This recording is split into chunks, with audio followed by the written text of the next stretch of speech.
Hey Zaka family! Zaka is launching an exclusive membership platform to provide you with career development workshops, coaching, community, and so much more. Go to ZakaConnect.com and sign up to receive information on how to access early registration and perks.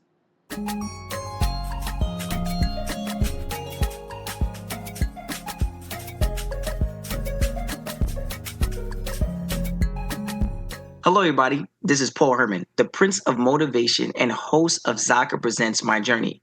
We are creating this vulnerable and positive platform. You can get inspired and motivated from different leaders from our community. Today, our guest is Shaïna Silva, who is an ecosystem architect and also does market strategy at Meta. Shaina, welcome to the show. Thank you for having me. Excited to be here. The pleasure's all ours. I know we got a lot going on to talk about. I know you got your own business and you're working. You just came from doing a festival, a large festival, and I want to let the listeners know about those accomplishments. But before we actually get into that, give us a little bit of your background. Tell us a little bit about where you're from, your cultural background. Sure. So I am very mixed, very multicultural. I come from a family of entrepreneurs that are both mixed. So my father is Haitian, Puerto Rican, Martinican. My mother, I know, that was a mouthful. Yeah, I know, right? You caught me off guard. My mother is Haitian, Syrian, and something else. So overall, I would summarize myself as Haitian, Syrian, Puerto Rican, American. Very multicultural. Both of my parents are entrepreneurs. My entire family really is a family of entrepreneurs. So entrepreneurship is in my blood. I was born in Washington, D.C., but right after being born, my parents brought me to Haiti. My mother brought me to Haiti. So I was raised in Haiti until I was 10. Mm-hmm. And then because of the turmoil in the country in 1996, we had to do a little bit of a turnaround and leave the turmoil behind and come to the U.S. And I've been living here since. Mm-hmm. That must have been a big shock or change over, being born here and then obviously living in Haiti and then moving back. That was like a lot of moving right there. Absolutely. Traveling since I was a toddler, essentially. And till today, I'm still a digital nomad. I think it's because of how my life started. Came right out the womb with a suitcase. Listen, Let's go. All right. Very intense and everything. Yes. What would you describe as like your best attribute and like why? Attributes as a person, as an entrepreneur. I think let's dive into the entrepreneur. I mean, I feel like that's a part of your like you said, your life, your blood. Like I'm saying, give us a little bit more on that. Yeah. So I think being raised in Haiti, I've seen a lot of people just having to hustle on a day-to-day just to survive. I've seen people come up with solutions to problems that most people here in the United States could never dream of, right? Having to be creative, having to use ingenuity just to live their normal life and having to bounce back from very difficult situations, whether it's man-made disaster situations or natural disaster situations. So I would say growing up in that environment has given me a lot of resilience, right? So any situation that I'm in, if I feel like I've been set, if there's a failure, that I can bounce back. So I think that's probably one of my greatest attributes is having that resiliency in my blood that no matter what happens, that I'll always be able to come back stronger than ever. And I think that's key for entrepreneurship, right? Because you have a lot of rejection, right? A lot of people who will close the door on you, who won't believe in your dream. A lot of people who won't see the vision, who won't necessarily understand what you're trying to achieve. But with all of the setbacks that you are confronted with, if you're able to bounce back, then it's just a matter of time until you reach success. Mm-hmm.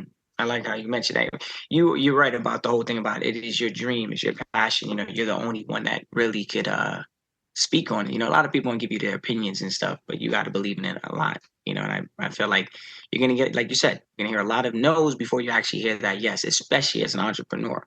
Now, you mentioned about the whole thing about growing up in Haiti. You said that you were there until 10, right? Yep. Like, describe to me like that background, like growing up in Haiti, right? And then talk a little bit more about your childhood and how has it contributed to, like, for importantly, like your life now? Mm. So a few things that I can share. I can share what it was like as a human being living in Haiti, and what it was like living as the daughter of two entrepreneurs living in Haiti. Yeah, so I would say my childhood growing up in Haiti was very interesting. I went to a Catholic school growing up, which was all uniform, so everyone had to wear the exact same thing. So growing up, you didn't really have a full sense of having a unique style or a unique sense of self except on the weekends. So that was number one. Very different from the American public school system that I entered when I moved to the United States, where I had to figure out what my identity was. I had to figure out what my style was. So that was Haiti. Mhm. Also, while growing up in Haiti, I started developing a lot faster than other kids around me. So I was much taller, my body was developing much faster, and I always felt a little bit like an outlier, right? Like outside of the group or the norm. Mm. So I grew up trying to figure out where I fit in and why I look different. And if I was maybe just my life was meant to be as an abnormal person. And it wasn't until we moved to the United States and I was exposed to other young people who were growing up just as fast as I was that I started to feel more comfortable in my skin and comfortable in my body, recognizing that I wasn't the only, right? And I'll Mm-mm. never know why I grew up so fast because my parents didn't have that in their DNA. It was just something about me. My sister didn't grow up faster, just like I did. It was really just me who had that moment in her childhood where I was taller than everyone. I was more developed than everyone. And that, Mhm. what that did to me was really force me very early on to examine myself. I spent a lot of time, even till today, examining myself constantly, not comparing myself to others, but really looking at myself and how I navigate the world around me, right? What are my strengths? What are my weaknesses? How do I appear? And am I putting in kind of am I stepping into an environment the way that I want to step into? Right. So, really being extremely intentional about every little thing I do, from the job that I take to the businesses that I launch to the people that I collaborate with. I take a lot of time assessing all of these things. And it really comes from growing up and assessing myself and having to really examine myself and trying to understand myself as an outlier. Mhm. And Mhm. when it comes to my culture, how that has influenced me, there is good and there's bad in culture. Okay. And the good side of my culture is that we were proud people, proud of our history, proud of what Haiti represents for the world. And so that made me proud of my identity as a Black person, as a Haitian woman. But the other side of the culture is that there are things about the way we behave as people that are a little bit toxic, the way we judge others, the way we bully others. And I experienced quite a bit of that growing up as well. So what it did for me was grow my empathy for other people who, like me, were bullied or looked different growing up because I Mhm. experienced Mhm. so much of it as part of our culture. It's a real thing. We don't talk about it enough, but outside of being proud of 1804, we do have very toxic traits in our culture as well. I like how you mentioned that. Like, there's goods and bads to every culture. I know we talk about the goods, like, oh, the food, the music, the culture, the ambition, the drive, the dedication, the legacy. But then you mentioned the other side of it, the other side, because there's always two sides to it.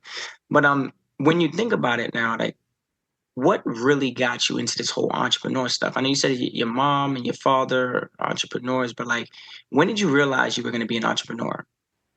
Mm. I became an entrepreneur without knowing I was an entrepreneur, right? So because my mother had a small children's shoe store in Port-au-Prince. And at 6 years old, I was there with her counting inventory every day after school. I was already helping her with her small business. My dad has his own boutique technology consulting firm. And so right after high school, I was there in the office answering phone calls for him as a receptionist. Let's go. So He was like, no, forget summer. I'm going to get this money. I was not getting paid. I know. When you're working for your family, like, no. You're just going to get a good meal. They're like, look, we putting food on the table for That's you. right. We gave you an education. That's it. We gave you an education. That's right. Come on now. My grandfather had an art gallery, so I was there also helping him count inventory. My grandmother had a flower shop, so I would be there every day helping her make arrangements. So I was in the world of small businesses since I was 6 years old, helping my family in different ways. And so as I evolved into an adult, it kind of became second nature, right? I became an entrepreneur without knowing I was an entrepreneur and without knowing the term entrepreneurship, which didn't become sexy until just about 10 years ago. Nobody knew what entrepreneurship was. People just knew you were hustlers. That is true. And no one wanted to rep it. You entrepreneur. I got a full-time job.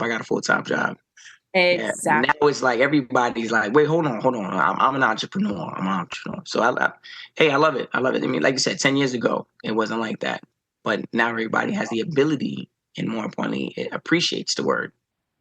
Absolutely. And I think that's due to technology, right? We have a lot of unicorns that came out of Silicon Valley. And because of that, having a tech startup and being a founder that's funded became an extremely sexy thing. And, social media made it such that more people can tell their stories about starting their own thing. And the more that you started to see things come online, the more people started to understand what entrepreneurship was. And the more people wanted to be a part of that, right? And it's hard to be an entrepreneur. As sexy as it sounds, it is hard. So some people also had to come face to face with the reality that they are not entrepreneurs. Not everybody is built.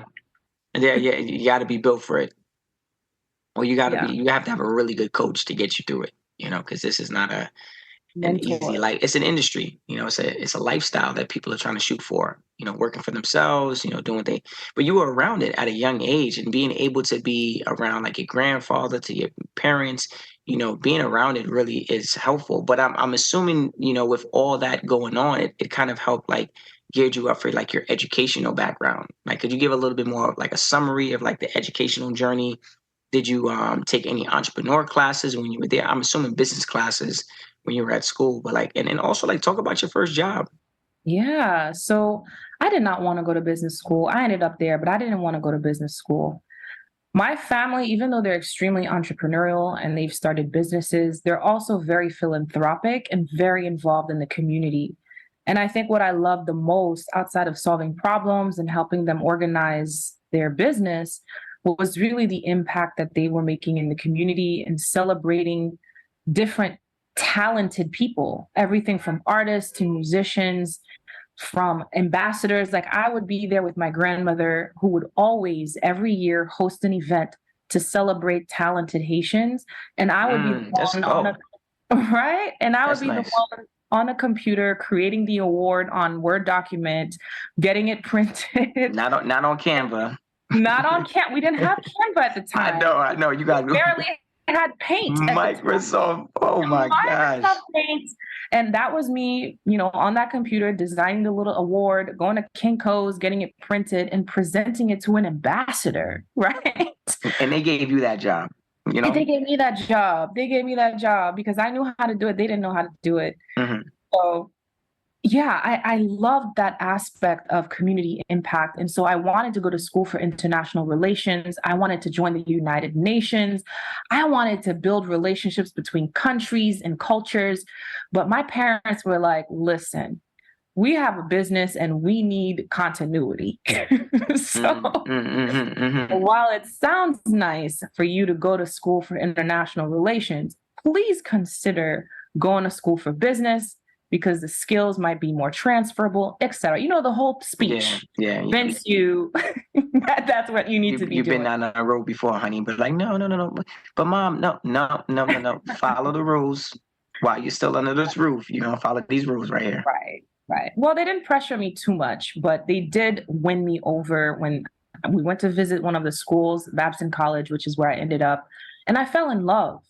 I fell in love with the environment. I fell in love with the spirit of entrepreneurship, even though I was still discovering what that was at the time. And I realized, you know what? It's not about what profession you choose to study at school. It's about the environment that you feel most comfortable thriving in. And after visiting Babson, I felt like this is where I want to go. Mm-hmm. So that's actually how that came about. And what was like that first job experience? So after graduating Babson, everybody is Babson Business School. Everybody goes to Wall Street, and I just did not have it in me to go to Wall Street, right? Working for Goldman Sachs or Lehman Brothers. And crazy enough, that year, I graduated in 2008. That year, the market crashed. And so everyone who got a job at any Wall Street company actually ended up losing their job immediately after. Right. And because I was still sort of deciding where I would go, if I would ultimately still end up at the UN somehow, I took time to actually join my parents in supporting their business. So I came in as a consultant, as a management consultant for their management consulting company, and ended up having a stable job for 6 years with them, and had a chance to travel to Africa working for emerging technology companies that were their clients. Had the chance to work for governments. And so that experience ended up being so enriching, but it wasn't necessarily exactly what I wanted to do right out of college. I was still deciding, but it ended up being security for me. You said travel in Africa. Like I read out that you traveled to like several different places all around the world. Could you tell us a little bit more about like which countries? I know you said Africa just a while ago, but like which countries did you go to? Yeah, so my first international work experience through my parents' consulting company was in Cameroon. And I was very excited to go there, discover Africa for the very first time. I had never been on the continent. And to be able to have an opportunity to go work for their client in Cameroon, to me, was a no-brainer. And the reason I was chosen was because I was bilingual. They needed somebody who spoke French and English. So that's how I got sent out there. And I came in, and not to toot my own horn, but I was only 25 years old, and I blew the minds of these executives to the point where they made me their chief of staff. So an assignment that was supposed to be just 6 months turned out to be a 3-year job assignment in Cameroon, gave me the chance to travel to Congo, to Morocco, Let's and go. to other parts. Yes. Let's go. Come on. It evolved. And so I fell in love with the continent and decided I wanted to stay. And so shortly after that, I got a job working in Nigeria for a startup incubator that was very closely collaborating with the Nigerian government. And that incubator was looking to solve job creation for Nigeria and use Nigeria as a model for the broader continent. Like unemployment is a huge problem in Africa. And the way the government wanted to solve some of that was by turning unemployed youth into self-employed youth, right? Into entrepreneurs. So there goes my path back to entrepreneurship again. So I spent some time designing entrepreneurship programs for over 5,000 young people across Nigeria, different cities across Nigeria. So that's how my trajectory into the African continent sort of began. Okay, you was really touching a lot of stuff right there, and the thing is that it starts off something small, but look what it turned into, right? Exactly. You being able to travel that's amazing, and knowing that you were able to do it, with your family as well. So like now, and when traveling throughout all these different cultures and stuff, like how challenging was it for you to like kind of like maintain your true identity?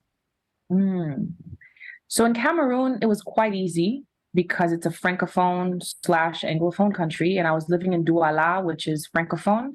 So it felt very close to Haiti.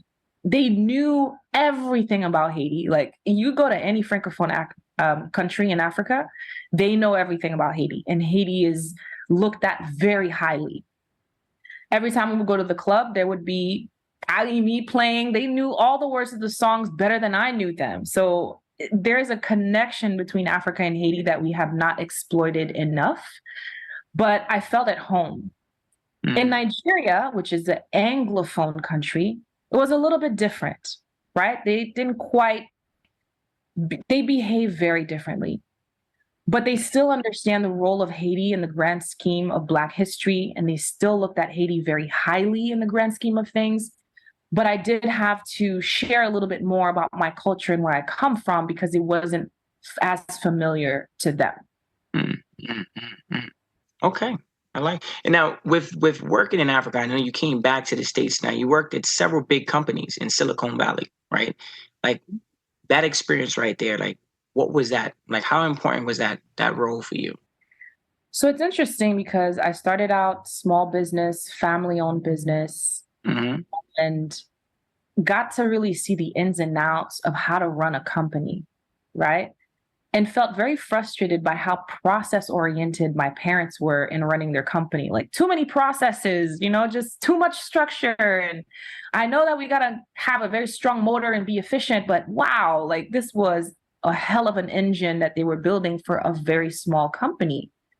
And it wasn't until I entered a large corporation like Meta, where I am today, and I see, how not having that structure can be extremely challenging because Meta very much operates like a startup still, but it's massive, right? There's over 65,000 employees all over the world. And all kinds of teams from policy to product to and it's so diverse. And it's so diverse. And we're building across so many different innovative areas like AI and AR and VR.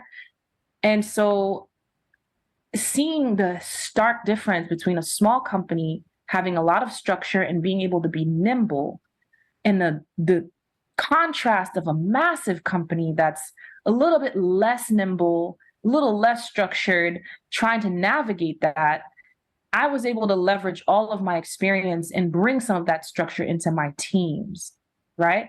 Because it's not, you think that when you work for a large company, everything is structured and good to go. That is not the case. No. It's probably even harder, It's harder. It's much harder. Definitely, when you have a family-run business, obviously things can still be challenging at that point too. But to have, when you're dealing with people from different countries, different time zones, like that's a whole different ballgame, right? Different currency, that's a whole different thing. So it's very hard to kind of sometimes manage, but you got to be the right person for it. And more importantly, you have to have the training to achieve greatness at that type of level. Now, describe yourself. I want to say you had described yourself as an ecosystem architect. Like, could you explain a little bit more to like the listeners? Like, what does that actually mean? Yeah. So an ecosystem in the world of entrepreneurship is all of the different stakeholders that enable entrepreneurs to thrive. And those stakeholders include the media, the government, venture capitalists, angel investors, universities. All these stakeholders, if they are working together in concert, they allow entrepreneurs to thrive, right? So VCs, you can't have an ecosystem for entrepreneurs if you don't have people investing in entrepreneurship. VCs play a key role in that. The media, if you don't have people like Zaka platform telling the stories of entrepreneurs, then they're never going to get the kind of visibility that can really help them make an impact with their business. True. The government, regulations. If you don't have partnership with the government to really create an enabling environment, lowering the types of regulations and taxes that could hinder business, then you're also not going to thrive. And so all of these different actors working together in concert, like a symphony, allow the entrepreneurship ecosystem to thrive. And so myself as an architect of that ecosystem, my role through the years has been to bring these different actors to the table and talk about the gaps that exist for a particular city or a particular country like Haiti.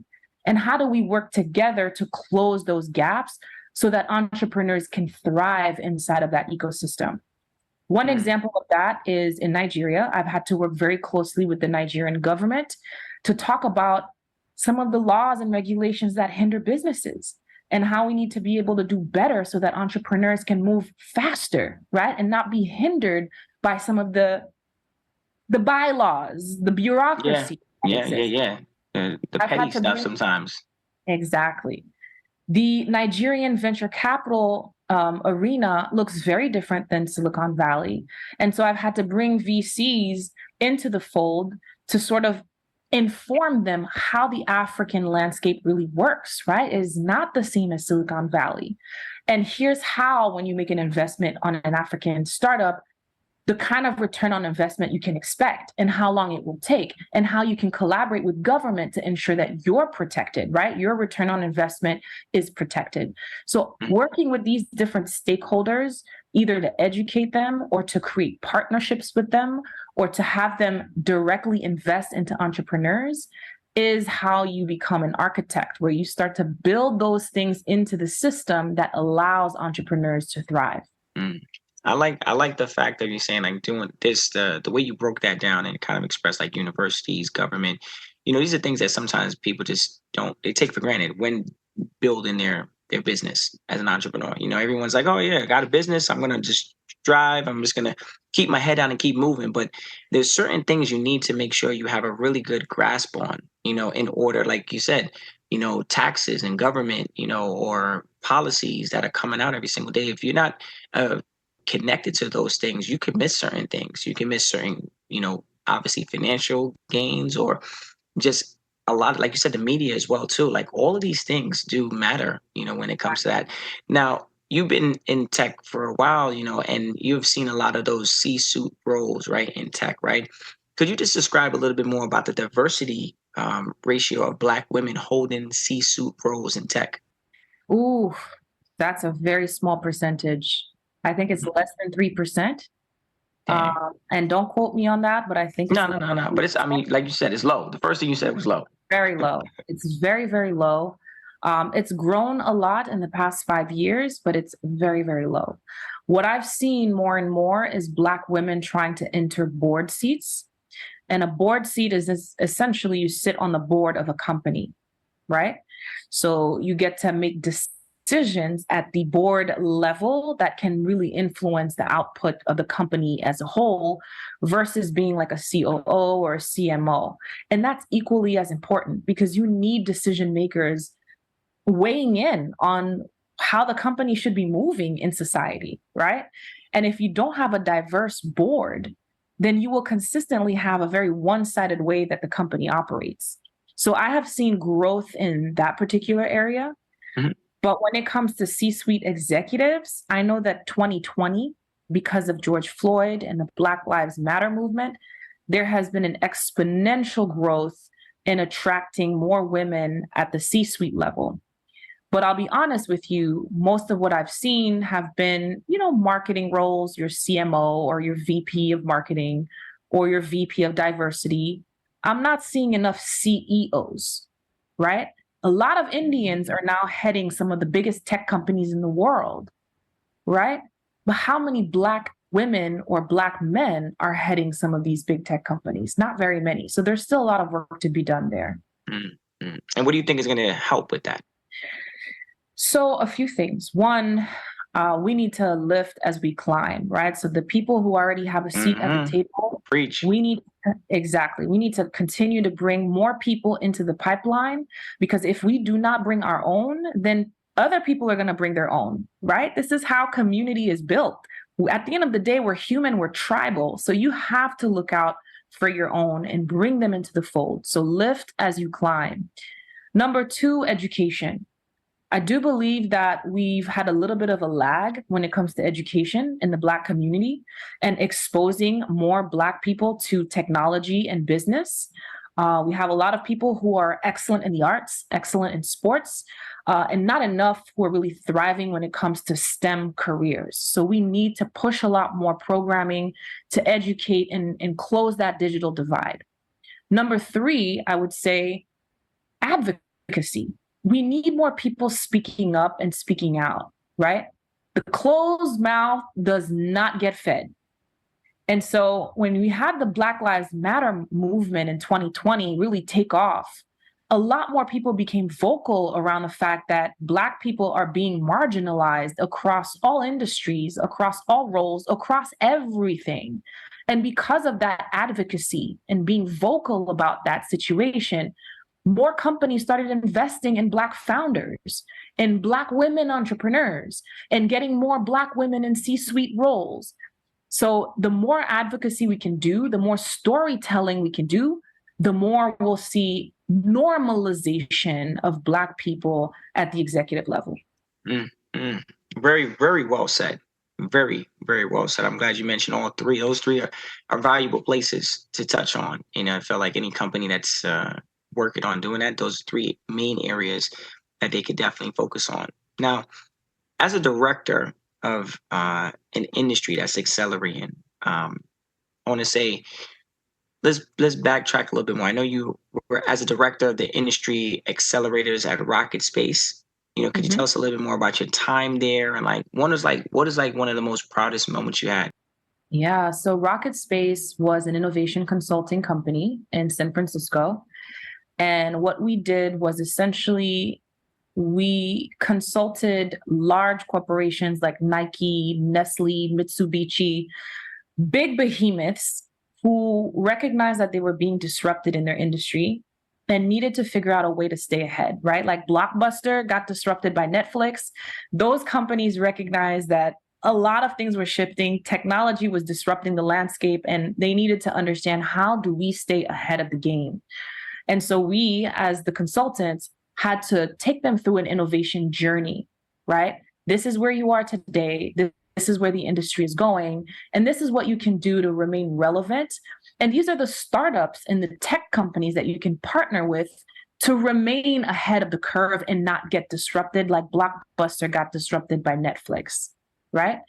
And so one of the success stories that I absolutely love that I had a direct hand in, I was running a program focused on the agriculture sector. And one of the largest sugar producing companies in Mexico had a huge problem with their sugarcane crops, and they didn't know where that problem was coming from, but their sugarcane was wilting, and they couldn't figure out why. And they did everything they could in terms of pest control and trying out different methods to prevent the sugarcane from wilting, but it kept happening. So they came to us trying to figure out what innovative agriculture technology existed out there to help them understand how to solve that problem, because it was hurting their business. So we partnered them with a small startup that was based out of San Francisco, actually Napa Valley. And what that startup did was analyze the soil health of vineyards so that it could tell you exactly what biomes exist inside of that soil and how the microbiomes inside of the soil affect the seed, affect the crop. That's going deep. And going real deep into that's deep. That's not even just plant. Let's plant something. No, it's like we gotta study the soil, every piece of it, every microbe in the soil.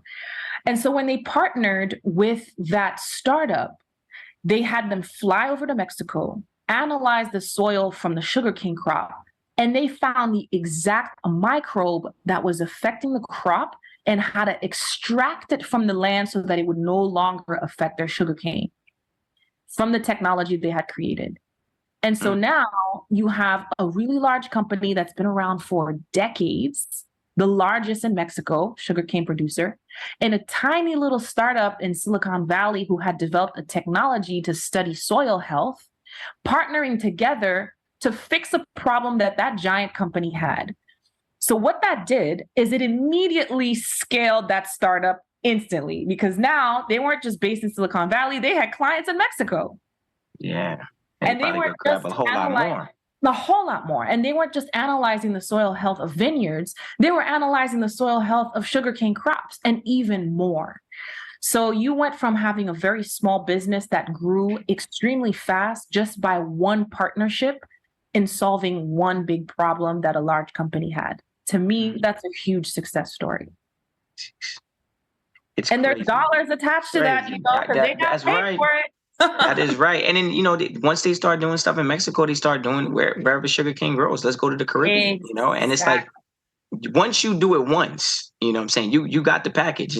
Obviously, when you talk about it, right, and you're like, okay, we could do this, but then when you actually apply it and it actually works, then you're like, it worked. Let's go somewhere, and you just keep on scaling from there. But something I wanted to talk about. I know you were talking about so in your bio and stuff like that. I know you like to multitask, and as an entrepreneur, you juggle a whole lot.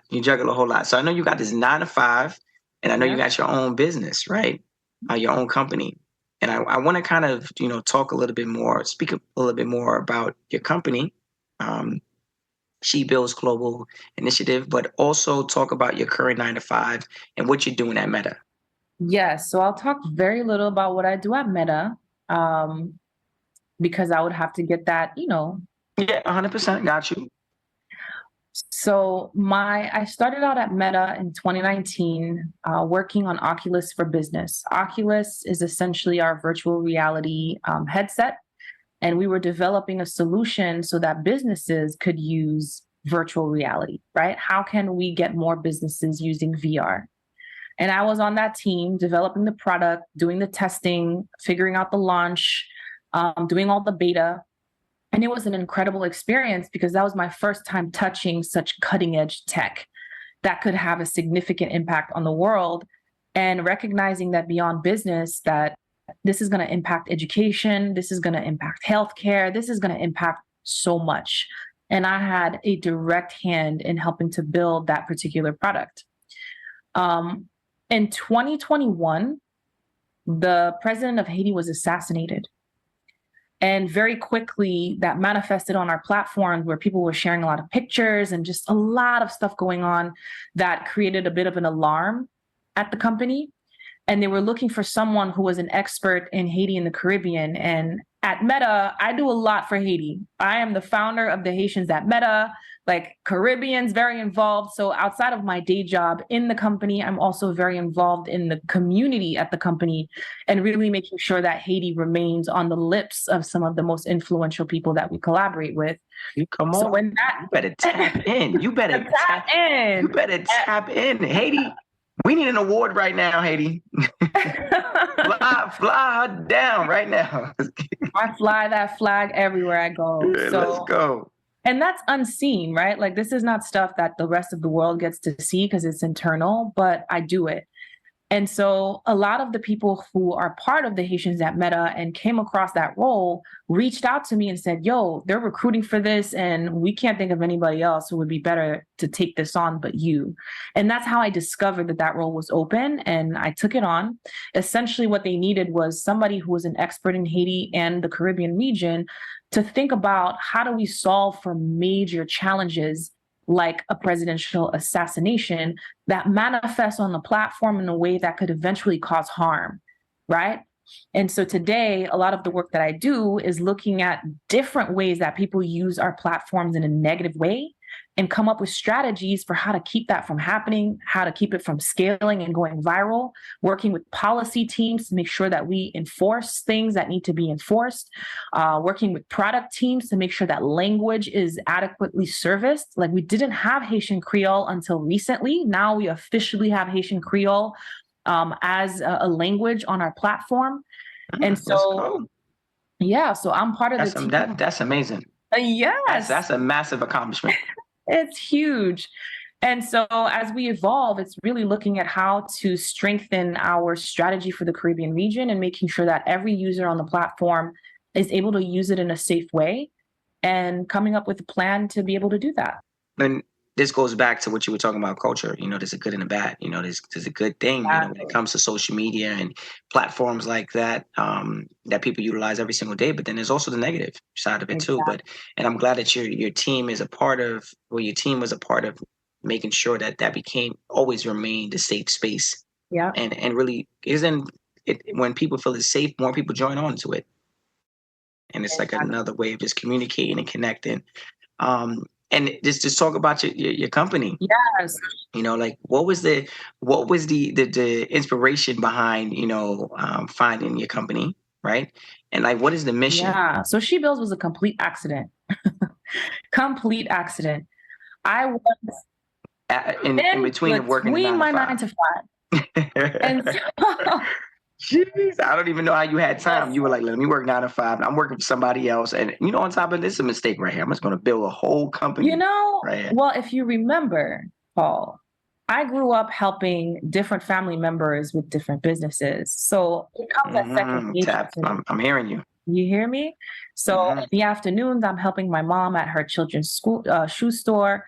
At night, I'm with my grandmother, helping her put flower arrangements. In the morning, I might be helping my grandfather with his art inventory. So I've always been in multiple spaces, and my brain has evolved as such. So it's natural to me to be able to do multiple things at once.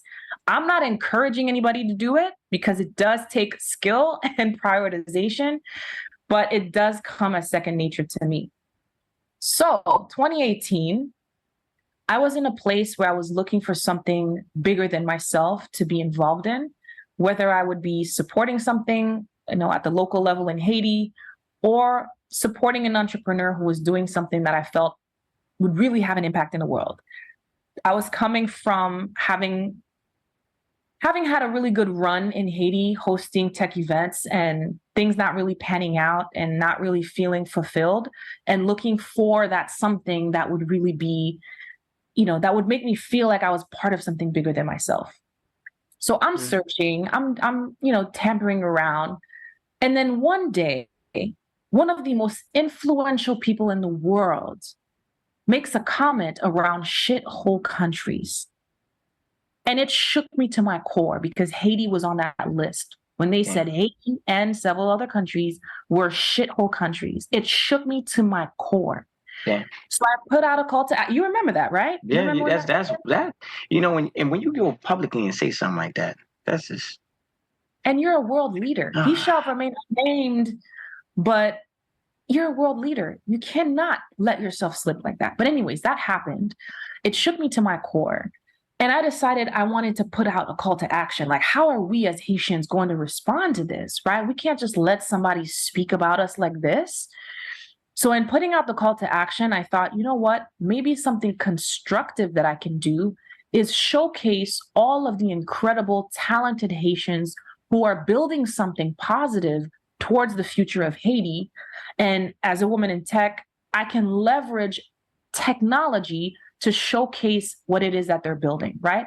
So I built the website, I created a little Google form, I put out a call to action on social media, and I said, if you're a Haitian doing something positive for Haiti that will contribute to the transformation of the country, submit your information. I'm going to be highlighting you, and we're going to show the world that we are not a shithole country. 90% of the people who responded to that call to action were women. 90% of the people who responded to that call to action were women. Whether they were in government doing something, a small business, a nonprofit, an artist, they each had something incredibly powerful that they were building for the future of Haiti, and they were women. So here's where the accident happened. I sent an email after the platform was built to say thank you to everybody. And instead of putting everybody on BCC, I accidentally put everybody on CC without knowing it. And within minutes of sending the thank you, oh, hey, here's the platform. Now your story is being told, share it with your community. Within minutes of sharing that thank you email, my inbox was on overflow, Paul. These women were connecting with each other. Exactly. Oh, let's go. I didn't know so-and-so was doing this and that. You're in San Francisco. I'm in San Francisco. You're in New York. I need to enter New York. You're in Port-au-Prince. I'm in Cape Haitian. Oh my God, Shaina, when are you organizing an event to bring all of us together? I saw that thread and I thought, what the hell just happened? And how did all of them end up seeing each other? And I realized that they were all accidentally on CC. So one thing led to another. I recognized the need, the fact that one, we were not connected to each other, that two, most people don't know that these women exist, or that we in our own community don't know other Haitians in our own cities, right? I spent 3 years living in San Francisco, recognizing that I don't know other Haitians in San Francisco, and I had to start a group chat on WhatsApp just to start collecting Haitians to build that sense of community. So we are not connected to each other in our own cities and even less so across the world. So that's how SheBuilds came about. That's remarkable right there. And again, something so small turning up to something. I'm seeing a little trend here. Listeners, I hope you're hearing this, right? You don't have to go for the big thing at times, right? It's just the small little things and it will add up to the big things, right? Your effort, your drive, and it's like your purpose behind it. You're going into it with the right intentions. You're not going in saying, I need to make this happen for me and only for me. You're like, and you put the word community in front of a lot, right? You put the word community, you really, really do your story and just listen and hearing everything that you're doing. Like the word community follows you wherever you go. And I feel like when you are, life is always gonna hit you with certain things, but when you keep community strong, your blessings are gonna come with that. And I like how you touched base. You said 90% were women, right? And to talk a little bit about that now, like, can you speak about like the challenges you face as a Black woman in tech and also running your own company? Yeah. So, just to go full circle with how that accident came about, I recognize that even myself, most people didn't know what I was trying to achieve, didn't know my story, didn't know the platforms that I was creating. And I was invisible to the world in many ways, right? I was struggling to get access to capital for my own platform. I was struggling to have a seat at the table at some of the most influential decision-making conversations. And so in recognizing that I was trying to solve problems for myself before the accident happened, and then the accident happened made me realize so many other women are in the same boat as me. How do I close that gap for myself and for them? Right. And that's how SheBuilds came about, is how do we close those gaps? And the first gap to close is the network gap, right? We are not connected to each other. And they say your network is your net worth. And so the more influential people that you know, or the more connected people that you know, or the more connected that you are to your community, the more you're able to navigate and get into spaces that perhaps you would have never been able to have access to. So that was the first gap I aimed to close, was the network gap in creating that connection. And today we have chapter ambassadors in over 30 cities across 4 continents, organizing regular events to build an ecosystem in their city and create that network. The second gap I tried to close was the capital gap, right? It is a struggle for Black women to raise funding because most of the money is really harvested and held by white men, the white boys club, right? They hold a lot of the capital in this world. And how do we get even a little bit of that? And in trying to solve for that, I started to navigate spaces where I was creating a seat at the table for us, right? Let us enter your conversations, your table, see the value in the businesses that we're building and invest in us. So I became an advocate in getting capital from large corporations to invest back into small businesses to be able to close that capital gap.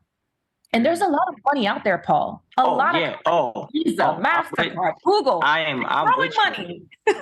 They are throwing money out there. It's just sitting there sometimes. Years of sitting there because no one knows that it even exists. Exactly. Or how to even apply for it or how to even go after it, right? Exactly. And some people just like the fact that the money just sits in their account. That's it. They don't even want to use it. They're like, yeah, I got $1 million and some dollars in this account, just chilling.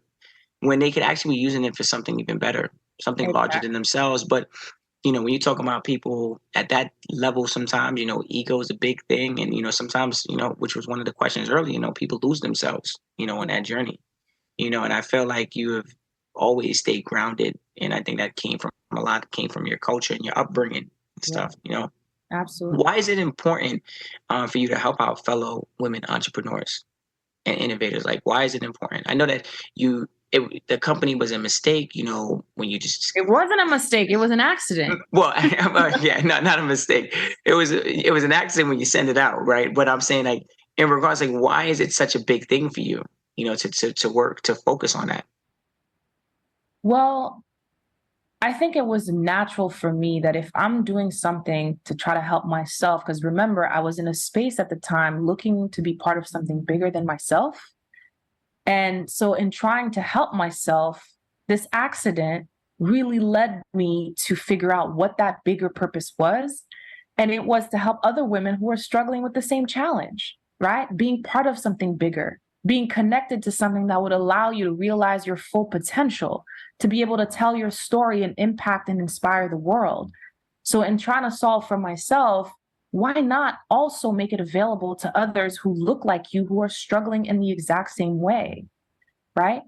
And so it was very natural for me to just copy paste. Like, if I'm solving this for me, then it could be applied to you. And all we have to make is a few adjustments to customize it to your needs. And that's it. Recognizing also that Black women are gems. We are the motor of every economy, even though we don't get credit for it. So the more I started to deep dive into the role that women play in every economy, because that's one thing that it really did for me. I've been surrounded by women entrepreneurs all my life, my mother, my grandmother, my aunties. So it never dawned on me that how important we are to an economy. When you look like a country like Haiti or Jamaica or Trinidad or Nigeria or Cameroon, and you see the market women who are out there selling fish and vegetables, who are putting the kids through school, we are the motor of every economy. And so to not invest in women at any level of the socioeconomic ladder is a failure to any country. So if I could play any small role in making an impact in a segment of the economy with a segment of women, then that's the bigger purpose that I was looking for. And that's what I'm pursuing in terms of impact. What is like the ultimate goal with the company, your company? So I think for me, having more women-led businesses that are formalized and that are scaled and that are job creators is the goal. We have a lot of people aspiring to go and work for large companies that are not led by Black women. Let's be real, right? Mm-hmm. I work for Meta. It's not led by a Black woman. Amazon, also not led by a Black woman. Google, TikTok. You just look at all the big companies in the world, you do not see people who look like us. And so the goal for me is to really nurture and grow and invest in Black women-led businesses so that one day they become massive employers and people aspire to go and work for them because they're the unicorns. How can we create more Black women unicorns in this world? That is the goal. Get Clap them it unicorns up. out there. Let's get them unicorns. This is a seminar right here. Listeners, I hope you're listening right now. And it doesn't have to come from Silicon Valley, right? Yeah, you're right. Right. It can come from Silicon Mountain. It can come from anywhere. No, you're right. Some small could just grow into something big, like you said about that company that with the soil.